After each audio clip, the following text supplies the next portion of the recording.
हमारी संस्कृति, हमारे संस्कार सदा रहें हमारे साथ। सब्सक्राइब करें तिलक। जय श्री राम। जब मर्यादा पुरुषोत्तम भगवान श्री राम को यह ज्ञात होता है कि उनके परम पराक्रमी पिता चक्रवर्ती सम्राट महाराज दशरथ गहन चिंता और रुग्ण अवस्था में हैं, तब वे शीघ्र उनसे मिलने पहुंचते हैं। उसी समय माता कैकेयी उन्हें राजा दशरथ द्वारा दिए गए 2 वचनों की स्मृति कराती हैं।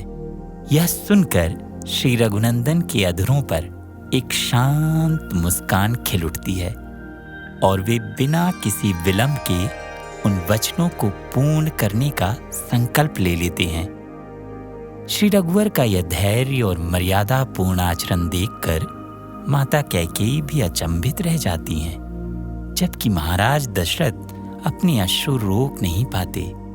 जब यह हृदय विदारक समाचार माता कौशल्या तक पहुंचता है तो उनका हृदय व्याकुल हो उठता है, किंतु भगवान श्री राम पिता के वचनों की मर्यादा निभाने के लिए अडिग रहते हैं और उनके साथ वनगमन का संकल्प माता सीता तथा अनुज लक्ष्मण भी दृढ़ भाव से लेते हैं।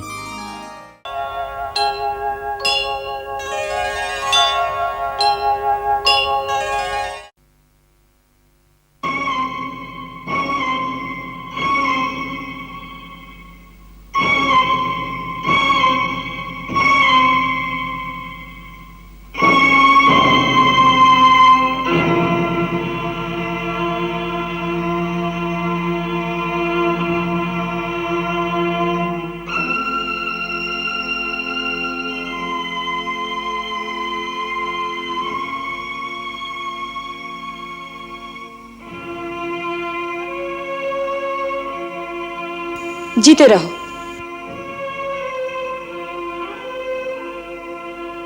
पिताश्री, आपकी आज्ञा से मैं राम आपकी सेवा में उपस्थित हूं। मेरे लिए क्या आदेश है?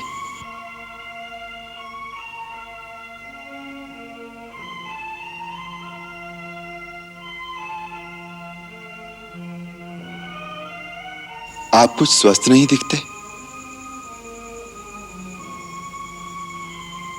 पिताजी को क्या कष्ट है मां? उनकी अस्वस्थता का क्या कारण है? मैं राजवैद्य को बुलाऊं? इनके रोग की दवा राजवैद्य के पास नहीं, तुम्हारे पास है राम। मेरे पास? परंतु रोग क्या है? तुम्हारा मोह, तुम्हारा स्नेह, जिसके कारण आज ये सूर्यवंश की कीर्ति को कलंक लगाने के लिए तैयार है। माता,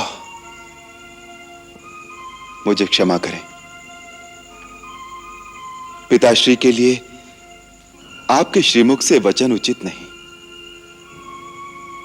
मेरे पिता जैसा धीर और वीर पुरुष आज इस धरती पर दूसरा कोई नहीं है। वो गुणों के भंडार और सत्यवादी हैं, जिनकी कीर्ति आज तीनों लोकों में फैली हुई है। वो अपने इस सेवक के मोह में ऐसा कोई कार्य नहीं कर सकते जिससे सूर्यवंश की कीर्ति को धक्का लगे। वही तो कर रहे हैं तुम्हारे धीर और वीर पिताश्री। मुझे विश्वास नहीं। पिताश्री, आप जैसे नरसिंह को इस प्रकार की व्याकुलता शोभा नहीं देती।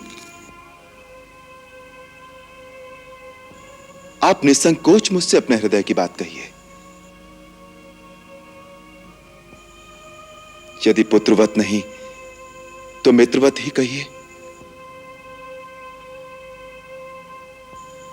आप ही ने तो कहा था, राम तुम मेरे मित्र हो, मैं अपने प्राण देकर भी आपका दुख दूर करूंगा।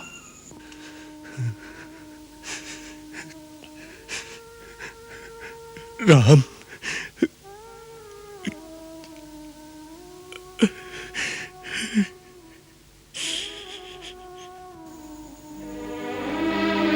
माता, आप ही मुझे महाराज के दुख का असली कारण बताइए और यह भी बताइए कि उसका निवारण क्या हो सकता है।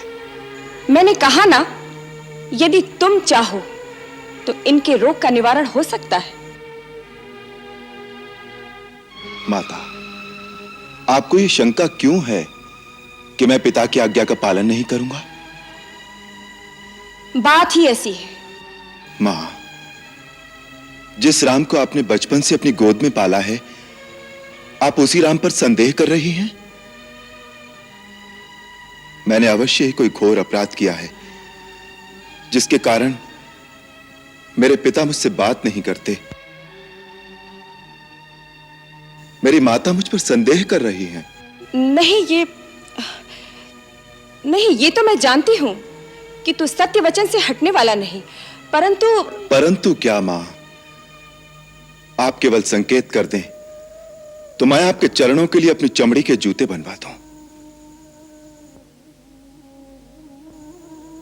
पिता की भांति आपका भी उतना ही अधिकार है मुझ पर, इसलिए यदि वो नहीं कहते तो उनकी ओर से आप ही कहिए। मैं क्या करूं जिससे आपको संतोष हो? तुम कहते हो तो मैं बता देती हूं। तुम्हारे पिताश्री ने मुझे 2 वर दिए थे और कहा था, जब जी चाहे मांग लेना। आज मैंने अपने वो दोनों वर मांग लिए। अब यदि वो मेरे वर मानते हैं तो पुत्र का मोह रास्ते में आता है, यदि नहीं मानते तो धर्म और सत्य पर कलंक लगता है। ये बेचारे इसी धर्म संकट में पड़ गए हैं। तुम्हारे संकोचवश तुमसे कह नहीं पा रहे। वो दोनों वर क्या है माता? पहला ये है कि तुम्हारी जगह भरत का राज्याभिषेक हो, और दूसरा ये कि तुम मुनि वेश धारण करके 14 वर्ष तक वन में रहो। बस इतनी सी बात पर इतना विवाद था? यह तो बड़ी प्रसन्नता की बात है मां, कि मुझे माता और पिता दोनों के वचनों को पालन करने का ऐसा अवसर मिला जो किसी पुत्र को बड़े भाग्य से मिलता है। भरत को राज्य देने के लिए तो मुझे किसी की आज्ञा की आवश्यकता नहीं। उस जैसे भाई को तो मैं राज्य स्वयं प्रसन्नता से दे दूंगा। रहा वनगमन, तो लगता है मेरे कोई पुण्य जाग उठे, जो आपकी आज्ञा से मुझे वहां जाने का अवसर मिल रहा है, जहां ऐसे ऐसे महान ऋषियों और मुनियों के दर्शन कर सकूंगा जिनका तेज तीनों लोगों को प्रकाशित कर सकता है। मां, मेरा तो चारों ओर से कल्याण हो गया। पिता की आज्ञा का पालन, मां की इच्छा का अनुकरण, छोटे भाई का राज्याभिषेक और मुनि दर्शन से मेरा कल्याण। मां, केवल इतनी ही बात थी ना, या और भी कोई दुख है पिताश्री को? नहीं पुत्र, तुम्हारी शपथ, भरत की सौगंध, महाराज को और कोई दुख नहीं है। अब तुम ही इन्हें समझाओ ना कि ये अपने वचन का पालन करें, तुम्हें वन जाने की आज्ञा दे, संसार में निंदा और अपयश से बचें।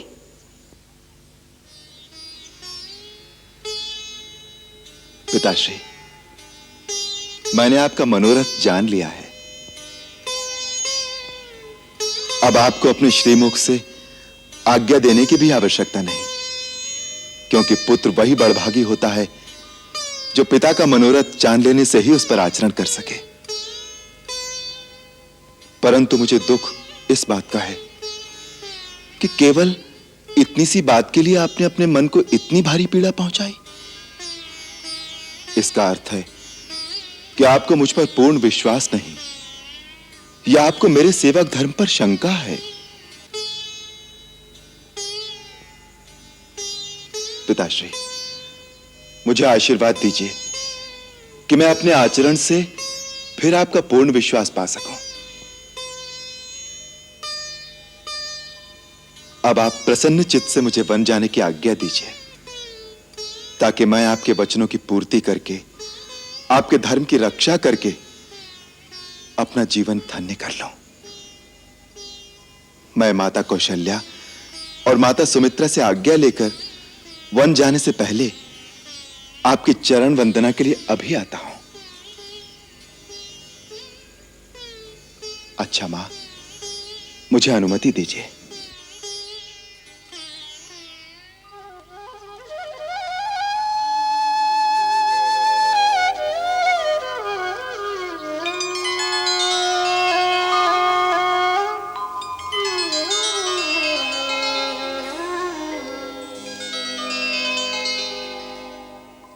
नहीं, अब इसकी आवश्यकता नहीं है।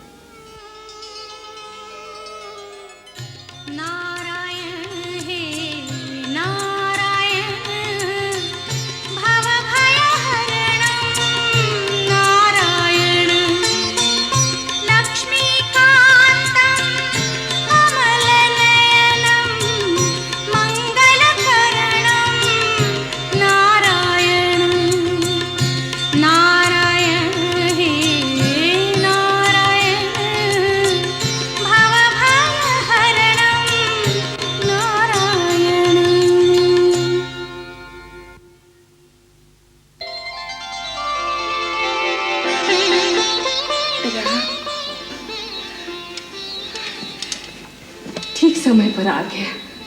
मैंने रात भर विष्णु का एक लक्ष्य जप किया है। ठहर, मैं अपने हाथों से विष्णु के श्री चरणों का मंगल तिलक लगा दूं।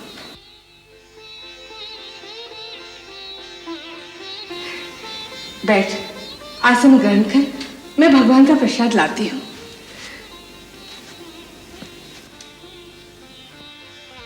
देखता क्या है? बैठ जा। नहीं मां। बहुत जल्दी है क्या? अब इस आसन पर बैठना मेरे लिए वर्जित हो गया है। राज सिंहासन पर बैठने जा रहा है, इसलिए माँ का दिया हुआ आसन वर्जित हो गया? मां, शायद तुम्हें विदित नहीं, अब मेरे लिए कुशा के आसन पर बैठने का समय आ गया है। राज करने जा रहा है या तपस्या? तपस्या। महाराज मुझे तपस्वी वेश में वन में भेज रहे हैं। मैं 14 वर्ष वन में रहूंगा और महाराज अयोध्या का राज्य सिंहासन भरत को देंगे। कैसे मुस्कुराकर मां से हंसी कर रहा है? यह हंसी नहीं, अटल सत्य है माता। मुझे पिताश्री के वचन का पालन करने के लिए इसी घड़ी वन जाना होगा।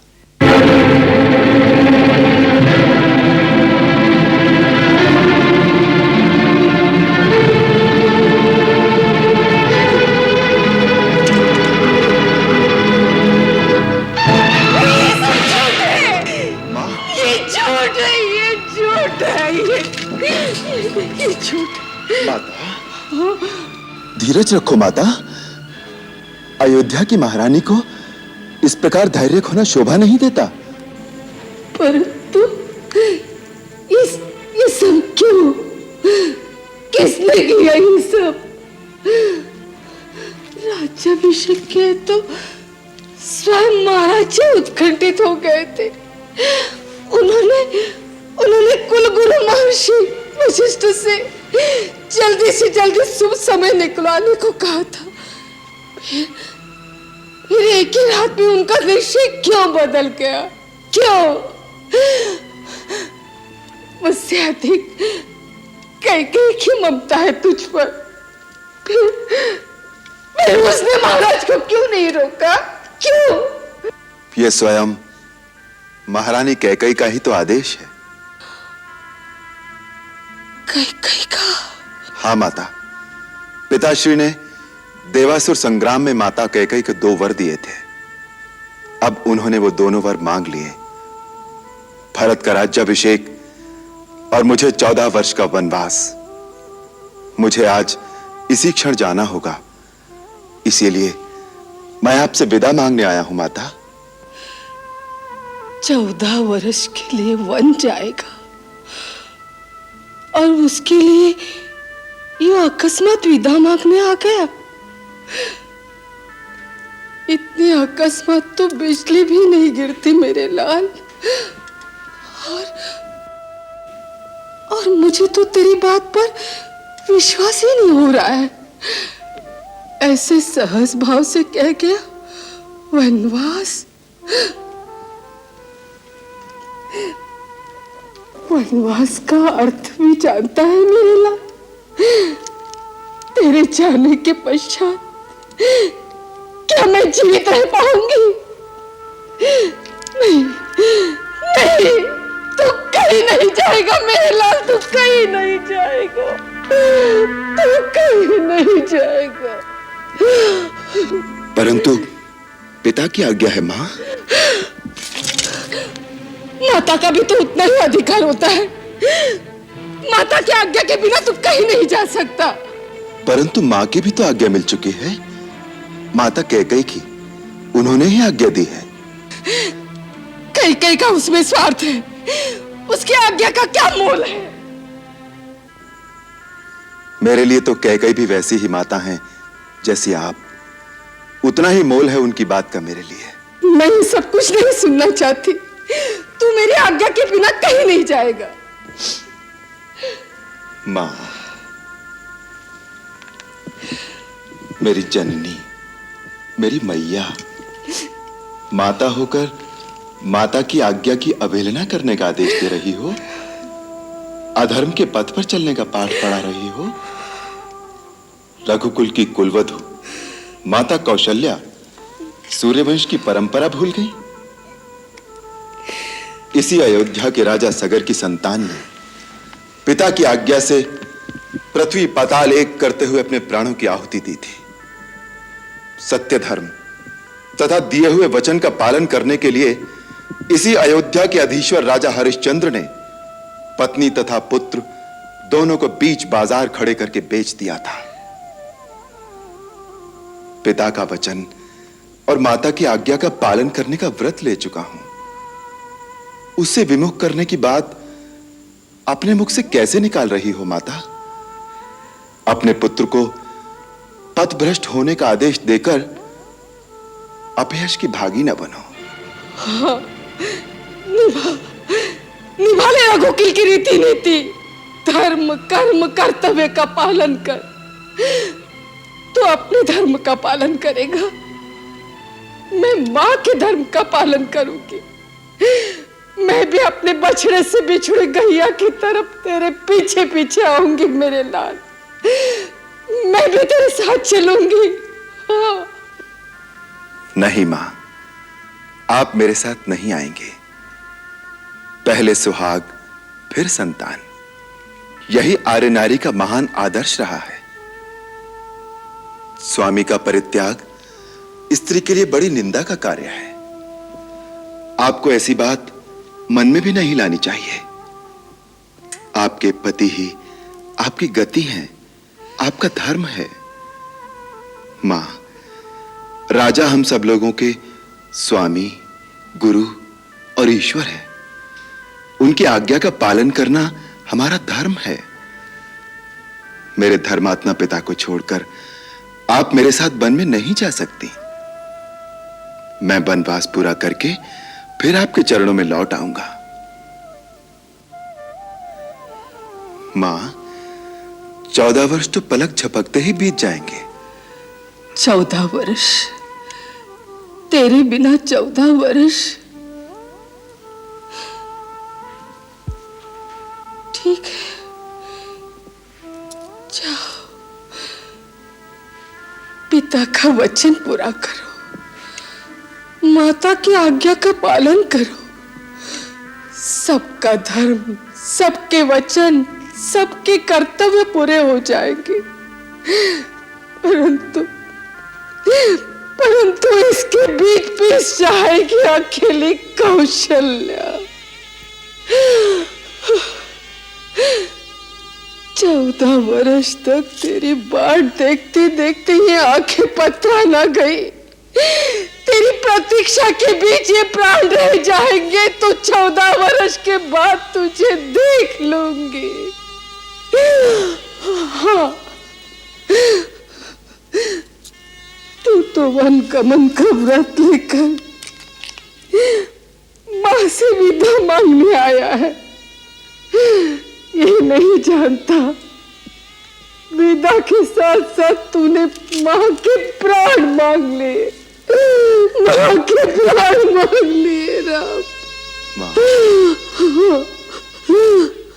अरण्य तके रघुवर को व्याकुल, रघुकुल में अब सब हैं आकुल। कौशल्या के नैन झरे कल कल, उनके पल्ले दुखी अविरल। पर श्री रघुनंदन तो मुस्काएं, माँ कौशल्या को यह समझाएं कि पिता ही हैं सर्वोपरि। है उनकी ही यह अनुमति कि 14 बरस में जाऊं वन, साधक सा जी लूं यह जीवन। साथ सिया और लक्ष्मण मेरे, फिर क्यों तुझको चिंता घेरे, फिर क्यों तुझको चिंता घेरे। जय श्री राम।